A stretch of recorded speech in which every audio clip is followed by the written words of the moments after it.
Kok tiap malam kita ngadakan ronda, ada aja babi hutan lewat. Curiga ya? Curiga Mae. Tapi babi hutannya lewat itu kalau dikepung, dikejar hilang Mae.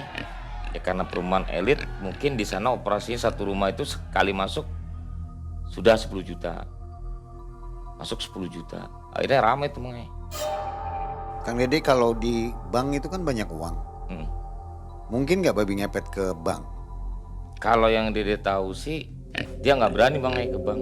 Kenapa itu ya? Karena di bank itu sistem penjagaan ritualnya ada juga Mae. Ada goibnya juga. Nggak Ada polos ya? Nggak polos Mae. Katanya kalau pesugihan babi ini ditungguin istrinya jaga lilin itu betul? Betul Mae. Persis seperti itu? Persis. Kalau dia jadi, lilinnya hidup. Di sana jadi nih, babi. Lilinnya hidup. Kalau babinya belum jadi, lilinnya nggak hidup. Jadi lilin tuh nggak pakai korek, Mae. Nyalanya kalau babinya jadi, Otomatis? otomatis, Mae. Begitu jadi babi, suaminya, lilinnya nyala. Praktek pesugihan babi ngepet bukanlah sebuah mitos belaka. Teror sesosok babi yang mencuri uang warga sudah sering terjadi di sekitar kita. Salah satu pelaku babi ngepet tersebut pernah dijumpai oleh Kang Dede. Assalamualaikum warahmatullahi wabarakatuh. Waalaikumsalam warahmatullahi wabarakatuh. Selamat malam Sobat Malam Mencekam, Sobat MM dimanapun Sobat berada. Seperti biasa hari ini Mang Ai berkunjung untuk mengantarkan kisah baru, cerita baru, kisah nyata dari Malam Mencekam. Di depan kita ada narasumber namanya Kang Dede. Apa kabar Kang Dede? Sehat, Mang Ai. Kumaha Damang? Damang. Sunda nih sepertinya ya. Ya, Sunda. Kang Dede dari Kuningan. Mohon Kang Ai. Jadi Kang Dede ini mengalami sebuah kejadian ya. Kira-kira menolong orang gitu ya, menolong orang yang pesugihan babi ngepet. Betul, Mang Ai. Nah ini jangan diceritain dulu nih biar penasaran semuanya. Aktivitas apa Kang Dede? Kalau untuk sekarang ngojol, Mang Ai. Ngojol ya? Mohon. Betah nih. Ya lumayan lah. Kayaknya penghasilannya gede nih ya. Mohon. Dan Sobat Malam Mencekam, babi ngepet yang kata orang itu hanya mitos, ternyata memang nyata adanya. Betul. Gimana kisahnya? Kita dengarkan dan tonton bersama penuturan dari Kang Dede. Malam Mencekam, semakin malam semakin mencekam. Kang Dede.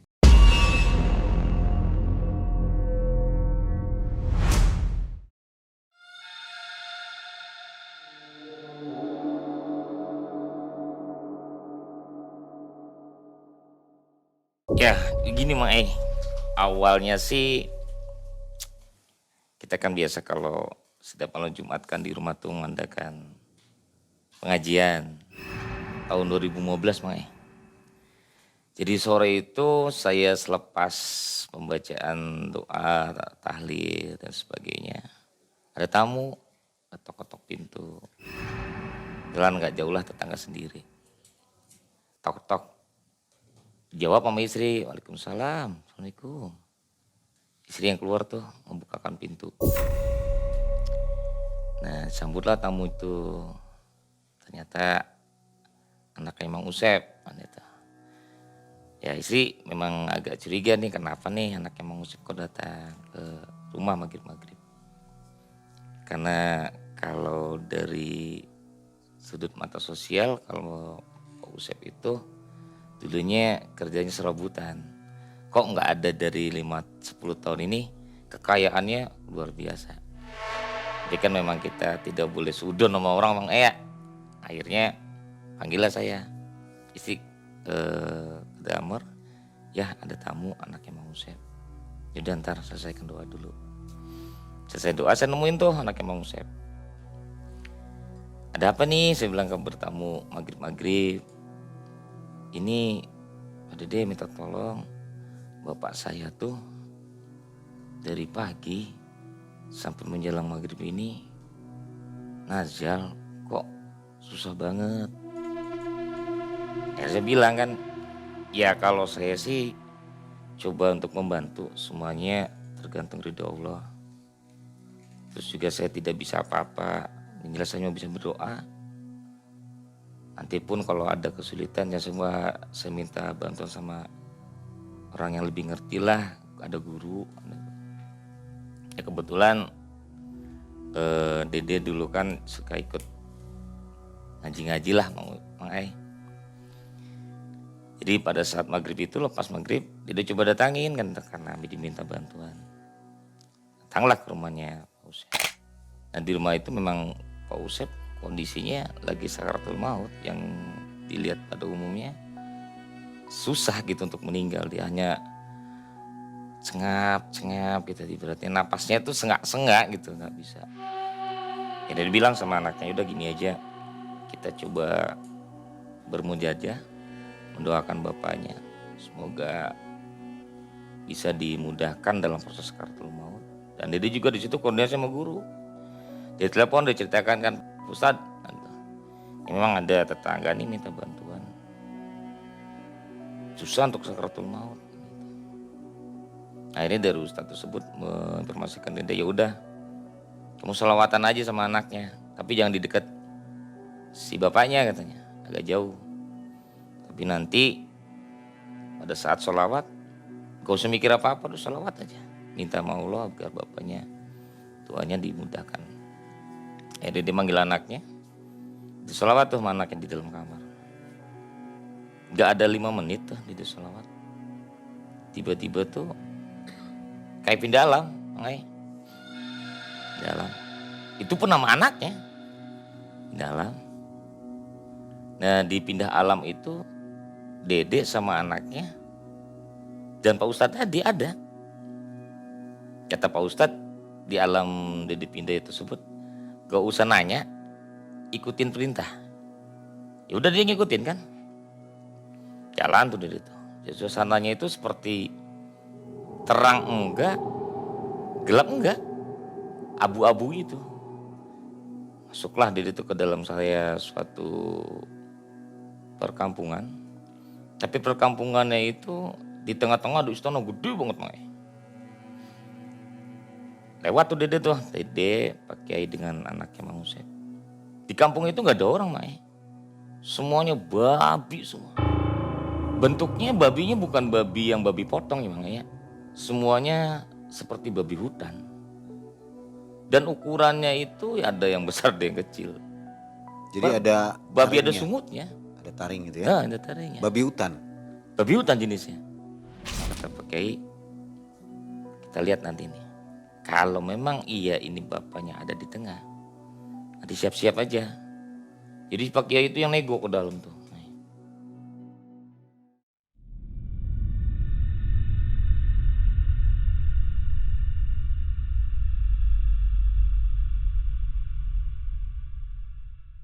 Akhirnya Dede sama Pak Kiai itu ustadznya masuk ke perkampungan, dibelah.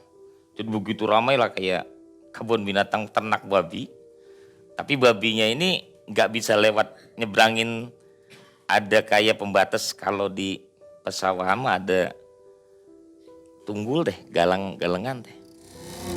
Yang di tengah itu tuh ngikutin Pak Kiai. Sampai masuklah ke istananya. Ternyata di dalam istana itu ada bapaknya Pak Kiai. Lagi dicambukin lah. Pakai mulut nyambukinnya. Oh dia nyambuk dengan mulutnya. Dengan Jadi mulutnya. si cambuknya itu digigit. Gitu. Digigit. Pakai nyampein. Itu panglimanya lagi nyiksa bapaknya teman kamu. Itu belum meninggal ya posisinya. Belum, makanya susah Mang matinya. Akhirnya pakainya tuh negosiasi dengan ratunya. Yang notabene-nya kalau diukur babi mah di luar dari normal. Maksudnya babi ada yang segede gajah. Kan nggak mungkin. Akhirnya pakainya ngobrol. Gak mau tuh si ratunya, karena kata ratunya yang didengar dia sudah ada perjanjian. Karena sesudah nanti 5 tahun dia memperoleh apa yang dia inginkan, dia harus kesini dulu nih. Seperti pada umumnya tuh yang ada di depan. Melaksanakan aktivitas yang mana diperintahkan oleh ratunya. Akhirnya Pak Kiai coba melakukan negosiasi yang kedua dan ketiga, tidak diberi juga. Dilawan sama Pak Kiai itu, didoakan di situ untuk bisa menyelamatkan bapaknya. Pak Kiai pesan, nanti kalau sudah saatnya lengah, ini bapaknya pecah nih tali ikatnya, cepat diambil. Kamu lari aja berdua sama anaknya, biar saya sendirian di sini. Nah pada saat bertarung tuh Pak Kiai sama ratunya, lepas ikatannya tuh. Akhirnya dia sama anaknya ngambil lu bapaknya, digendong sama anaknya Pak Kiai, di belakang. Lari udah sekenceng-kencengnya tuh ngelewatin perkampungan tersebut. Begitu lewat perkampungan, di ujung gapura itu sudah ada Pak Kiainya lagi. Yang tadi dia dilihat lagi tarung, tahu-taunya udah di depan Pak Kiainya lagi. Kata Pak Kiai, cepat bawa ke rumah. Nanti sesudah di rumah, jangan lupa si anak ini berdoa juga kepada Yang Maha Kuasa, membacakan 3 kali putaran surat Ar-Rahman. Nah selepas dari istana itu kan digendong tuh sama anaknya si Mang Usepnya balik ke rumah. Nah si Sukmanya itu kan dikembalikan pada saat dia susah proses nazal. Ya pada umumnya Mang proses nazalnya orang kan kejang-kejang ya. Kalau beliau kejang-kejangnya ada efeknya Mang bunyi ngorok kayak babi aja. Kejang-kejang lagi, kok kejang-kejang lagi. Lagi dibacakan surat Ar-Rahman 3 kali ulang, meminta pada Allah biar dipermudah proses sakaratul mautnya. 6 kali lah bunyi ngorok-ngorok gitu, meninggal. Kalau orang umum kan bunyi ngoroknya seperti penyakit jantung. Kalau ini beda Mak, bunyinya kayak orang babi aja. Begitu. Cuma memang pada saat kejadian sakaratul maut kan tidak ada orang lain kecuali Dede, anaknya dan istrinya. Pak Kiai itu ngasih tahu, ini masih kategorinya bapaknya nyupang yang enggak pakai tumbal keluarga untungnya. Dia tumbalnya itu setiap apa yang dia dapatkan wajib dibuang di jalan Contoh, dia kan ngambil nih di perkampungan Sesudah dia ngambil, pagi hari itu dari nilai apa yang dia dapat dibuang 10% Kalau babi ngepet ini dia ambil uang saja atau dengan perhiasan? Uang Hanya uang ya? hanya uang. Kalau cerita dari Pak Kiainya, kenapa dibilang kategori ini masih muda? Karena dia yang ritualnya nggak masuk ke gunung Jadi si bapaknya si Pak Usep itu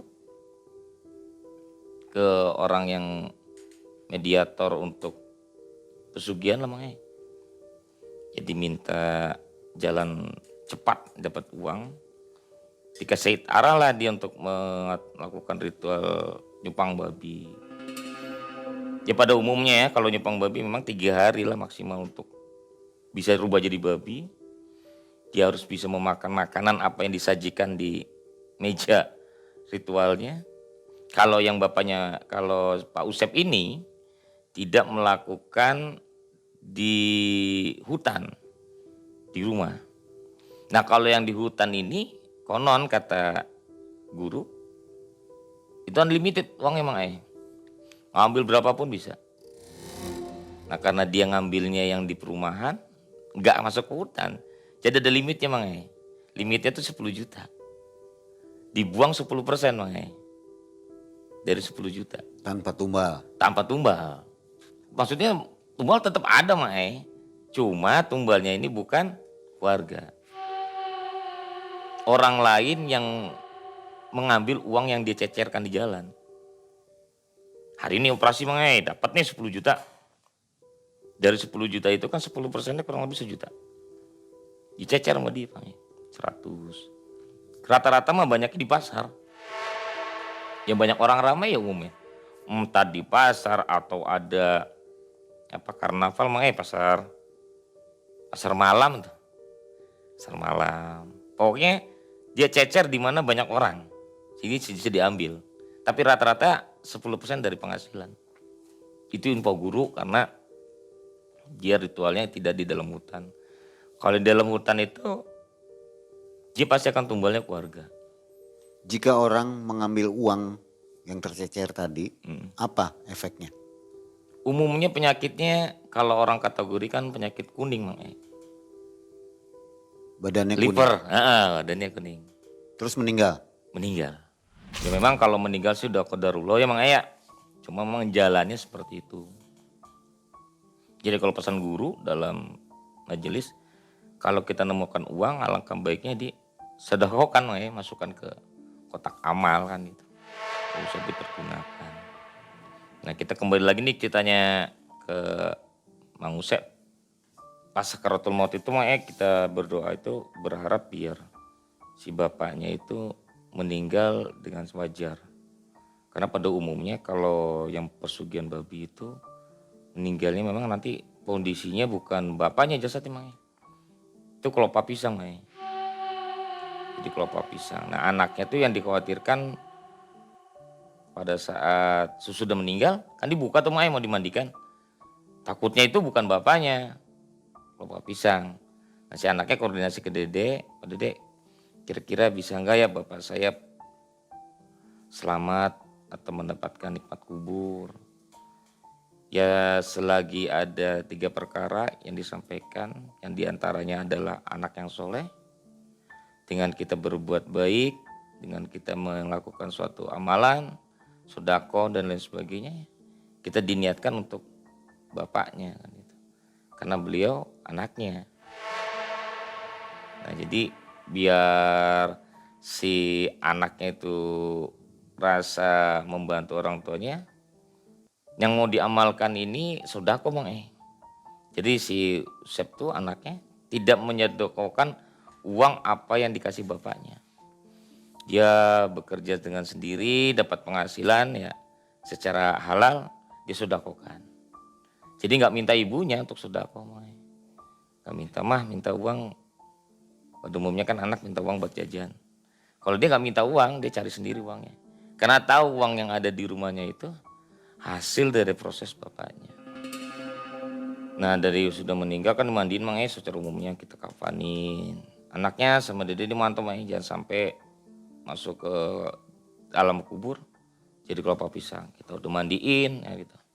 Cuma yang bikin ada anehnya itu jenazah itu beda dengan yang lain Mang. Jadi ada bulu-bulu halus tuh Mang. Bulu-bulu halus kayak bulu babinya Mang. Si jahatnya tuh Mang.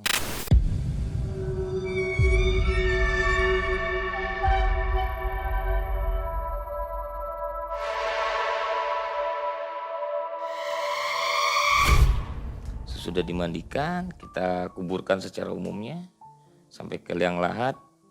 Nah di dalam liang lahat diajanin Mang. Terus kita lakukan pada umumnya tahlil Mang.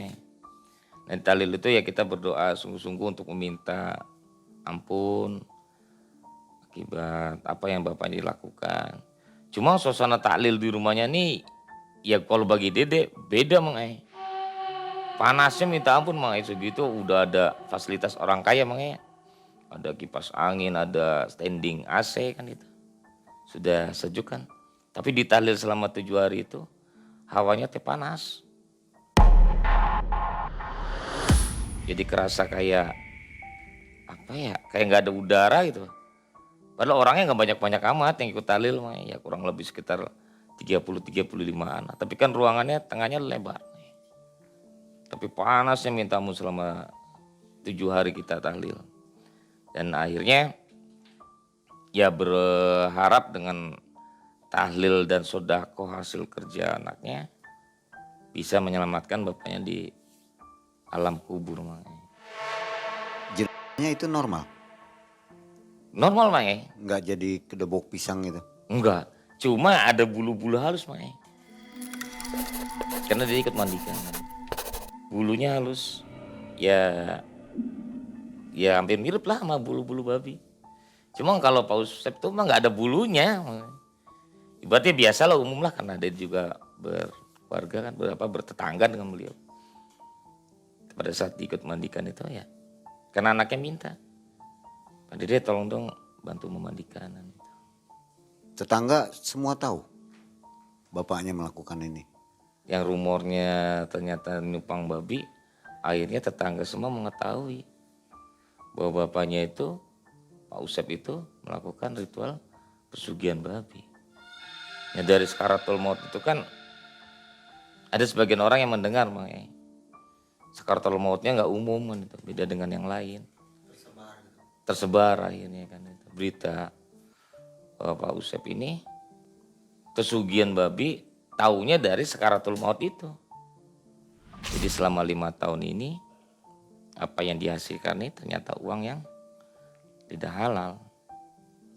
Ya beliau aja kan kerja nggak kerja makanya. Serabutan lah ibaratnya kerja. Kok bisa secepat itu mempunyai harta dari mulai sarana transportasi angkot sampai travel dia punya. Ya kalau orang lain sih memang curiganya dia punya pesugihan. Di area kampung gitu memang curiganya pesugihan. Dan memang benar ya dia sendiri bisa taunya ya karena pas diminta bantuan itu.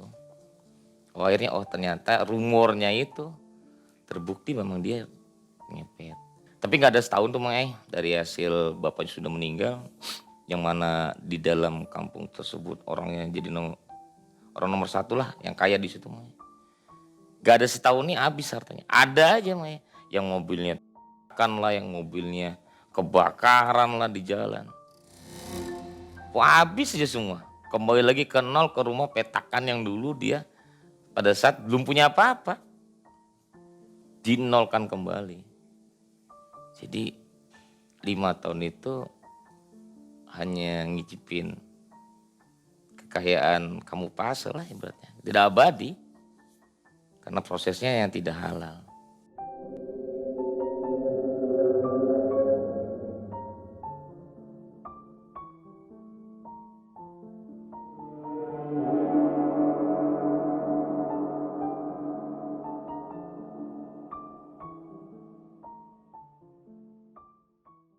Jadi pada saat sudah itu, ini cerita anaknya bahwa dia kan memang keluar dari satu perguruan Jadi anaknya mengaku ke Kang Dede. Iya, Bercerita. Cerita Dari awal sampai akhir tentang proses kejadian, bapaknya. Proses bapaknya.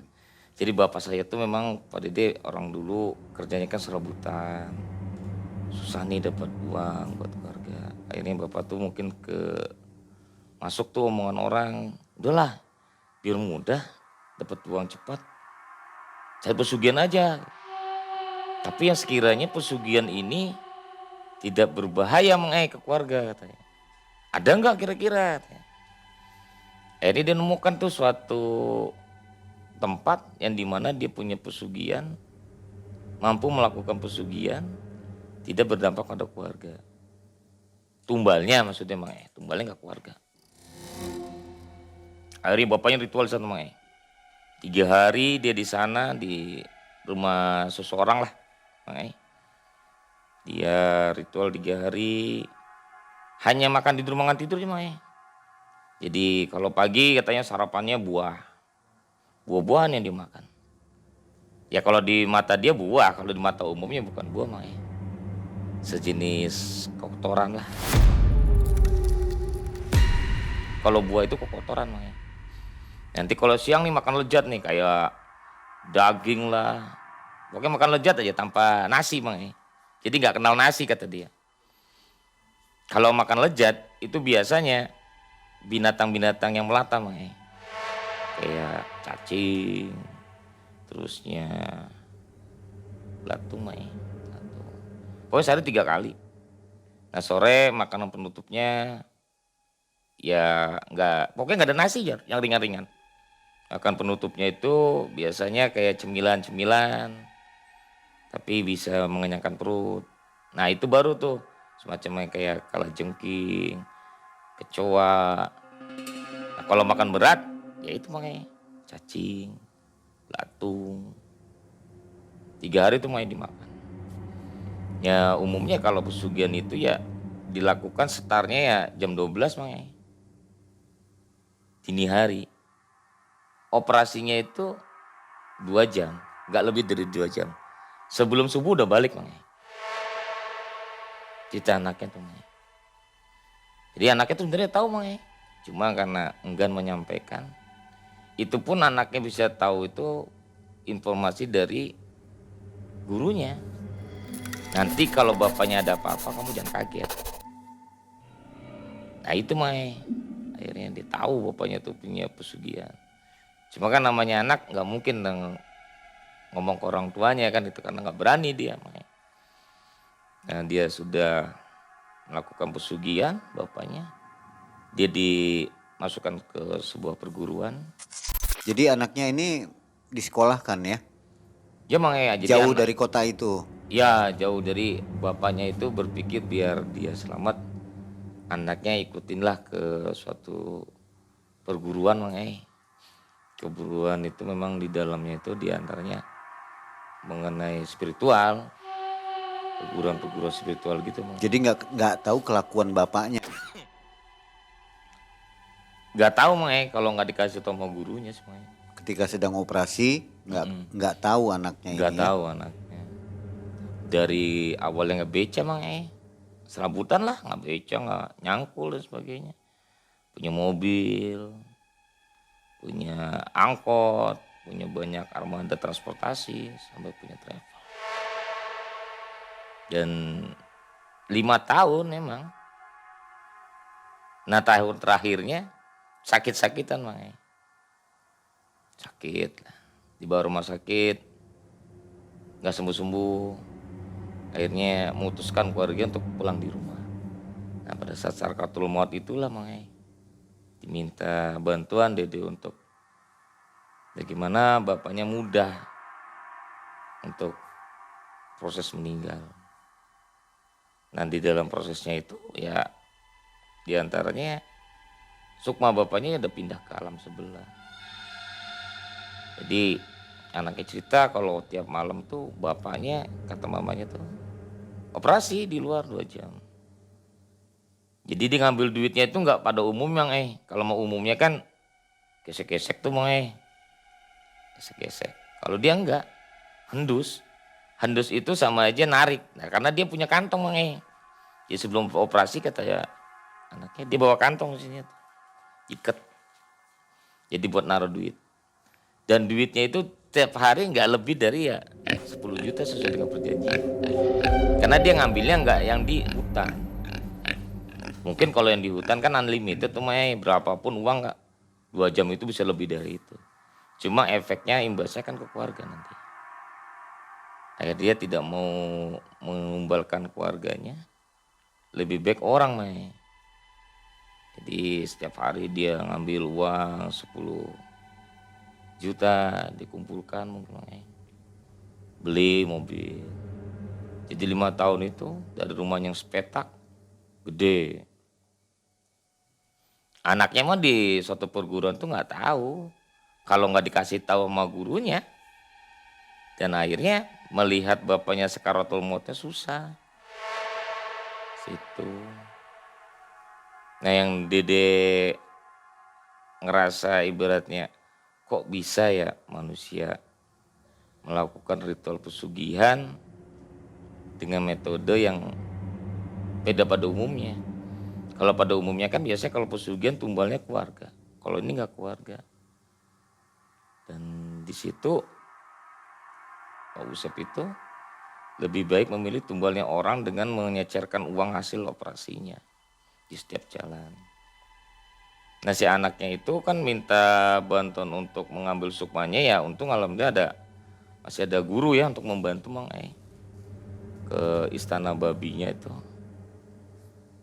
Nah di kisah istana babinya itu yang ada penduduk babinya itu ternyata di yang kanan itu kata guru itu limitnya emang nggak nyampe 10 juta, yang ini 10 juta. Jadi kalau yang memang posisi yang berat itu babinya yang ada di area istana itu yang ngambilnya nggak ada batas Jadi di dalam istana itu ya babinya dipekerjakan sama ratunya itu untuk ngambil buah-buahan, ngumpulin buah untuk ratunya di alam sebelah tuh. Jadi perjanjian di sana itu ngabdinya itu untuk mengembangkan si ratunya. Apapun yang ratu inginkan makan ya disujuin sama pengikut-pengikutnya.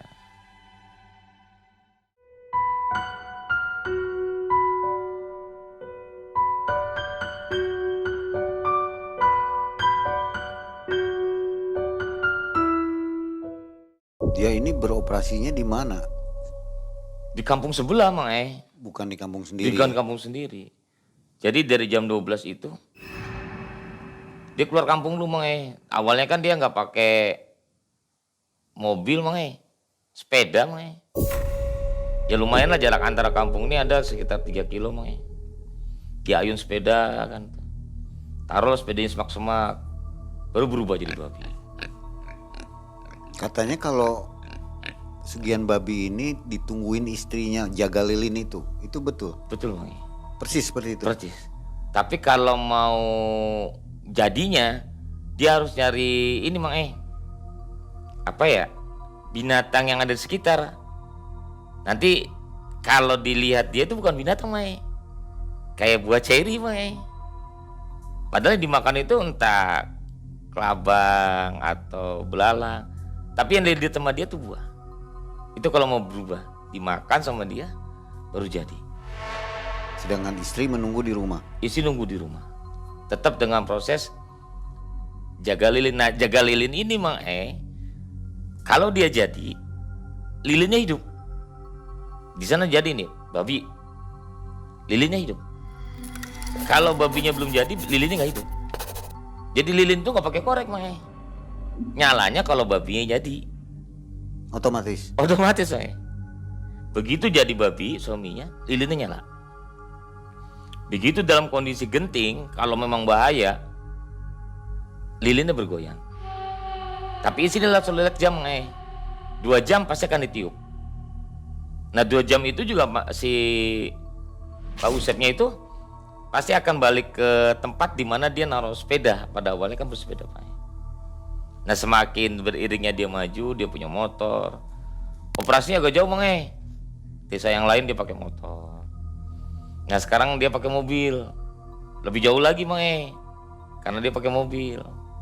Pokoknya 2 jam itu dia pasti akan balik. Kenapa tahu dia 2 jam balik? Karena 2 jam itu kantongnya udah penuh Mang dengan nilai 10 juta.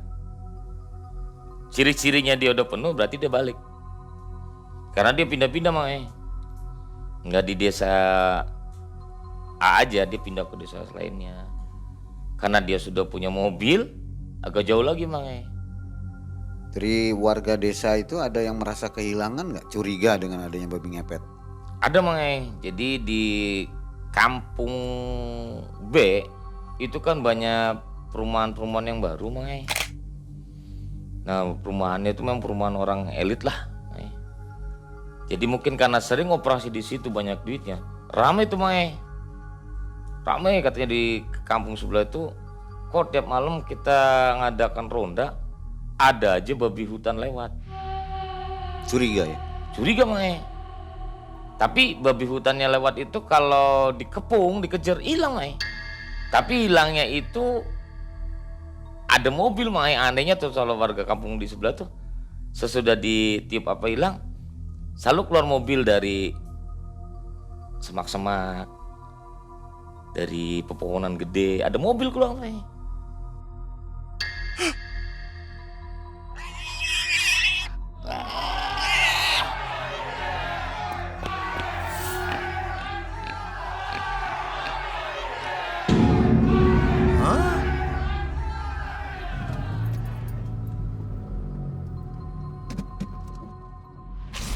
Ya orang kan nggak curiga Mang mobil.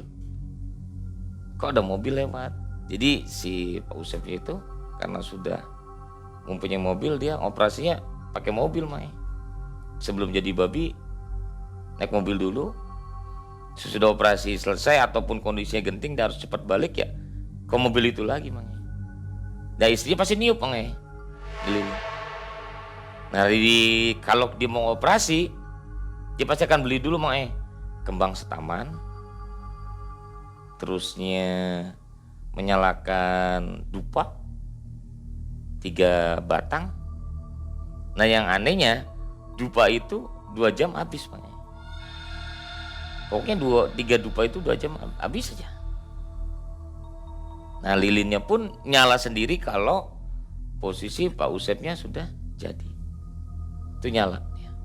Jadi nggak perlu korek, dia akan nyala sendiri. Kalau mau 2 jam dia mati sendiri, kalau tidak ada apa-apa pun mati sendiri Mang. Tapi kalau ada apa-apa memang lilinnya bergoyang. Apinya yang bergoyang Mang.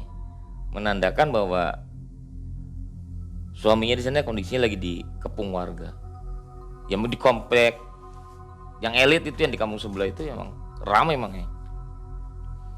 Banyak uang yang hilang. Ya karena perumahan elit, mungkin di sana operasinya satu rumah itu sekali masuk sudah 10 juta. Masuk 10 juta. Akhirnya ramai tuh Mang. Kampungnya ngadain ronda. Terus sudah ada siapa Mang, karena namanya juga komplek elit Mang. Tetap aja bisa hilang Mang. Di rumahnya itu ada tempat khusus. Ada Mang. Anaknya tahu. Tahu, tapi kamar itu nggak boleh dimasukin orang umum Mang. Jadi kamar tersebut memang kamar khusus.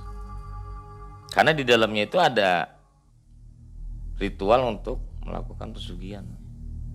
Jadi ada nampan, ada bekas dupa, ada lilin.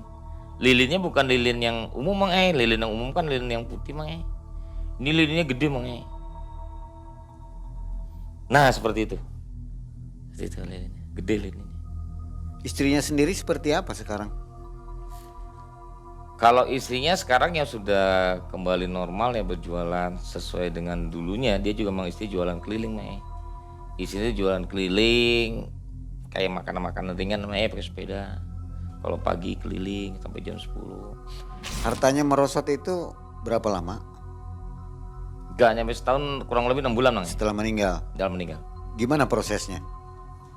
Ya Proses prosesnya habisnya. sih yang awal itu yang dia tahu itu kebanyakannya mobil armada yang dia punya, yang dari angkot, terusnya dari elep, itu ada yang ada yang rusak, ada yang kebakar.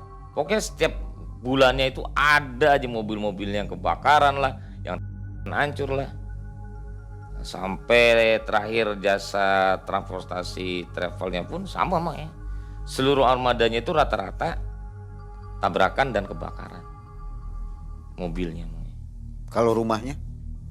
Rumahnya itu akhirnya kan dijual Mang, untuk memenuhi kebutuhan gaji karyawannya Mang. Habis dia Mang. Ya kejual buat memenuhi biaya operasional transportasinya kan, armada. Jadi akhirnya rumahnya dijual, kembalilah ke rumah petakan Mang. Itu kalau dengar gurunya itu ilmunya tinggi sekali ya, sampai bisa menolong orang yang sedang sekaratul maut ya. Ya Mang, pada saat dia koordinasi ke guru kan, kata guru udah cukup baca sholawat aja Mang. Gak usah nanya, ikutin perintah. Ya mungkin guru memang sudah punya kemampuan Mang. Levelnya emang cukup tinggi ya. Mau cukup tinggi dia Mang. Karena Dede juga kan ngerasa di situ ini ada sesuatu yang ganjil Mang. Lebih baik Dede koordinasikan dulu sama guru bagaimana caranya supaya tidak salah jalan Mang. Kalau pesugihan babi ngepet ini di zaman sekarang masih bisa dilaksanakan? Di zaman sekarang nih Masih Mang. ada? Ada Mang. Kalau yang Dede tahu, kalau untuk pesugihan yang era sekarang masuknya ke kota Mang. Apa mungkin babi di kota kan agak aneh ya kalau ketahuan. Iya, tapi kan untuk babi tersebut kan memang posisinya dia operasinya malam Mang. Komplek-komplek malam kan memang ya namanya di komplek pasti sepi Mang. Jadi operasinya memang kalau untuk babi-babi yang sekarang rata-rata masuk ke komplek. Jarang lagi operasi di perkampungan Mang. Untuk menghindari kehilangan dari babi ngepet gimana caranya? Kalau Mungkin kata tahu. guru, kalau pengen hilangi itu ya, sama kita yang muslim Mang ya, sering baca surat, sering sholawat, baca Quran Mang Quran, sering sholawat. Dan uangnya itu jangan ditumpuk Mang diikat karet Mang Kalau babi ataupun tuyul uangnya diikat karet tuh nggak bisa ngambil Mang diikat karet sih Mang Jadi uang segembok sama ada 1 juta jangan diikat sama kertas yang biasanya, tapi ditutup, dipakai karet Mang diikat karet. Digulung dulu uang. Digulung, terus diikat karet. Karet biasa aja, udah nggak usah karet yang aktif, karet biasa aja, ikat karet. Insya Allah aman ya. Insya Allah aman Mang Tanpa bacaan-bacaan khusus. Ya mungkin kalau kita yang Muslim ya sering ngaji lah di rumah Mang untuk minta perlindungan, seperti itu Mang Kang Dede, kalau di bank itu kan banyak uang. Mungkin nggak babi ngepet ke bank? Kalau yang Dede tahu sih dia nggak berani Mang ke bank. Kenapa itu ya? Karena di bank itu sistem penjagaan ritualnya ada juga Mang Jadi dia nggak bakal berani. Jangankan bank, ATM lah Mang Ya. Ya ATM kan ada tuh Mang Kenapa sih nggak ngambil di ATM kan dia tanya. Karena memang dia ada penjaganya juga Mang Ada goibnya juga. Nggak Ada polos ya? Nggak polos Mang Seperti contoh gini Mang Ada penemuan benda harta karun tuh Mang Entah emas atau batu-batu bernilai lah. Itu kan pasti ditungguin Mang sama makhluk goib Mang Pasti ada penunggunya. Jadi juga nanya sama guru kan kenapa sih nggak ngambilnya di bank atau ATM ya. Mereka ada penunggunya juga. Nggak sembarang dia untuk ngambil. Jadi kalau rumah ada penunggunya ya. Kalau rumah ada penunggunya nih Mang dia nggak bakalan ngambil Mang Contoh. Jadi kadang kan di rumah orang itu ada orang yang punya keturunan Mang Jadi dia mungkin dulu familinya keluarga besarnya dari keturunan raja. Kan pasti ada kodamnya tuh Mang ada pelindungnya. Nah rumah itu ada pelindungnya dia nggak berani ngambil Mang Babinya nggak berani masuk. Pasti akan menghindari lah. Karena mau masuk pun mau lewat rumahnya itu ada penjaganya Mang Dilihat ada yang jaga lah rumahnya. Ya kalau security apa aja lewat Mang nggak dianggap. Tapi kalau penjaga yang sama alamnya dengan dia nggak berani masuk. Sobat Malam Mencekam, mudah-mudahan kisah babi ngepet ini menambah pengetahuan buat kita ya. Bahwa ternyata di zaman sekarang pun masih beredar babi ngepet untuk mencuri uang-uang kita semua. Itu tuh Mang Jadi kebanyakan orang menyangka ini mitos ya. Dan banyak juga yang berpendapat berbeda bahwa berubah bukan menjadi babi ngepet, itu ada apa kodamnya atau apa, kita juga nggak paham ya. Ada beberapa pendapat gitu. Betul. Nah ini yang dialami oleh Kang Dede, kejadian nyata tahun 2015 ya. Betul Mang Jadi benar-benar menyaksikan dan cerita langsung dari anak pelaku babi ngepet. Terima kasih Kang Dede. Siap Mang Mudah-mudahan bermanfaat dan Kang Dede sehat selalu. Siap. Sobat Malam Mencekam, kita jumpa lagi di video selanjutnya. Akhir kata Mang undur diri. Assalamualaikum warahmatullahi wabarakatuh.